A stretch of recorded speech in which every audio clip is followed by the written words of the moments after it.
Goeiedag, good day, fellow South Africans and citizens of the world. And it's not often you come across an article that just gives you a completely new perspective on what's going on in South Africa and why things are going pear-shaped. And the author of this article is an African fellow by the name of Gamedi. And, he's really just hit the nail on the head. He writes, state capture, corruption and mismanagement have happened partly because of misplaced race struggle and party solidarity. The ANC is guided by democratic centralism, where every member has to obey central decisions and where leaders vet even the lowest level appointments. These are among the reasons why corruption flourished in a system where everyone must support the party leadership, no matter whether it's wrong, incompetent, or corrupt. Deployment to government or to the private sector is based on loyalty and struggle, credentials rather than ability and competence. There is the belief that the party laws are above those of the country, even above individual conscience. Many ANC members and supporters would rather follow the party line. They uncritically support party leaders. When corruption is exposed, the party faithful close ranks. In a centralized party system, a small group can capture the party and wield power over life, careers, and public resources. Jacob Zuma and a small group of allies took control of the ANC this way. A small group of Zumaites captured Parliament, democratic oversight institutions, and the police, prosecuting and intelligence agencies by appointing their allies to positions of authority.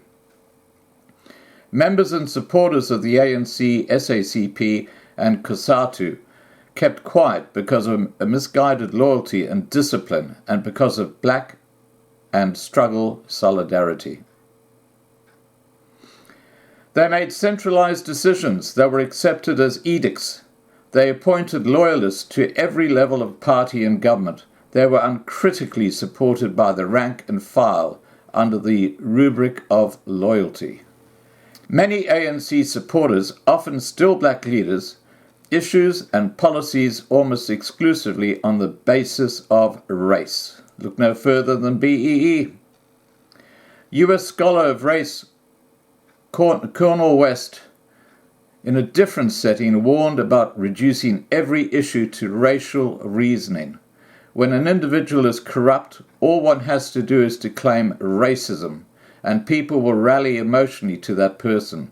Misplaced black solidarity often demands closing ranks behind dubious personalities.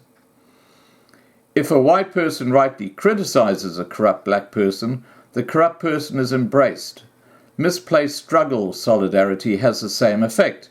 If a non-ANC person or an opposition party member or supporter criticizes a corrupt ANC leader, the corrupt ANC leader is protected. If a black person is doing the criticism, he or she is a puppet of whites or white monopoly capital and selling out their race. How true is that? Black victimhood also encourages corruption. It appears that almost every wrong government decision, failure and poor policy made by current leaders is blamed on apartheid, Jan van Riebeeck, colonialism or conspiracies by the white elite or hostile Western countries. It is true that enduring consequences of slavery, colonialism and apartheid have stunted the development of South Africa. The global political trade and institutional architecture and rules are also loaded in favor of industrial countries and against African and other developing countries. In South Africa, this has taken the form of blaming white monopoly capital, the shorthand for foreign companies, local white-owned companies, and global markets. Of course, markets must be deracialized. The creation of black business must be promoted, and black talent must be nurtured. But can every poorly thought-out decision, a lack of service delivery, and corruption be blamed on colonialism, Jan van Riebeeck, apartheid, and white monopoly capital. When do people take responsibility or be held accountable? Zuma built a 240 million rand mansion while his supporters lived in squalor.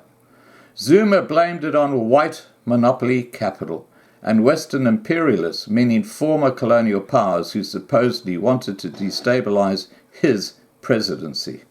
Yeah. Black leaders in government and the private sector are increasingly using colonialism, apartheid, and Western imperialism to cover their incompetence, mismanagement, and corruption. Many African leaders and governments have cynically promoted the idea of Africans being victims. This easy option numbs creative thinking. It means that leaders and governments can shrink from their responsibilities to voters. It has also made it difficult to hold leaders and governments accountable for wrongdoings, a lack of delivery, and corruption.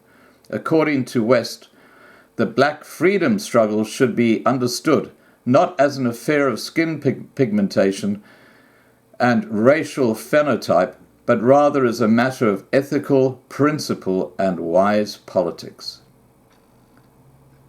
Now, just by way of clarification, the author is Associate Professor, School of Governance at the University of Wits. And I think that article is very, very informative and insightful. All right, guys, please remember to subscribe to be kept informed. Ring the bell to get the updates, and have a great day. Bye for now.